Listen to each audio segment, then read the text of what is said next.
Ed allora sedetevi comodi perché eccole le due formazioni.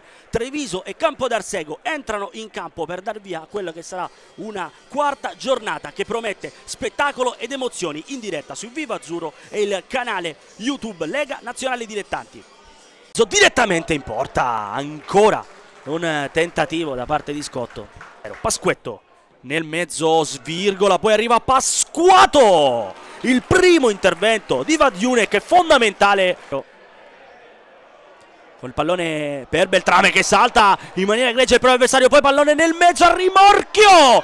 Spacca il pallone Fabian, lo manda via il più lontano possibile, poi Gucher ci prova dalla distanza. Fatto strada e per poi rientrare. Rientriamo anche noi sulla partita occhio perché c'è l'imbucata per Gianola che impegna Conti, altra parata fondamentale del numero 1.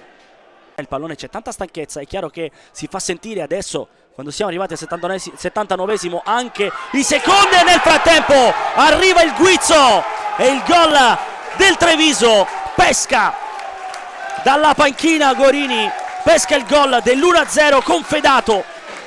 Era andato a vuoto Scotto e poi Fedato ha trovato il tapin vincente. Treviso avanti 1-0 dalla panchina.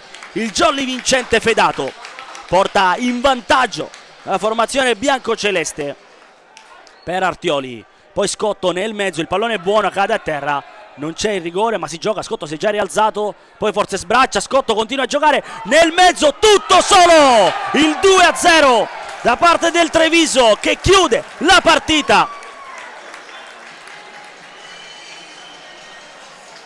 L'esultanza di Perin che si va a prendere il gol del 2-0, le proteste furibonde da parte dei giocatori del Campodarsego per un colpo al viso al centro dell'area di Scotto, ma è 2-0, ma non c'è più tempo. L'arbitro Radovanovic manda le squadre negli spogliatoi.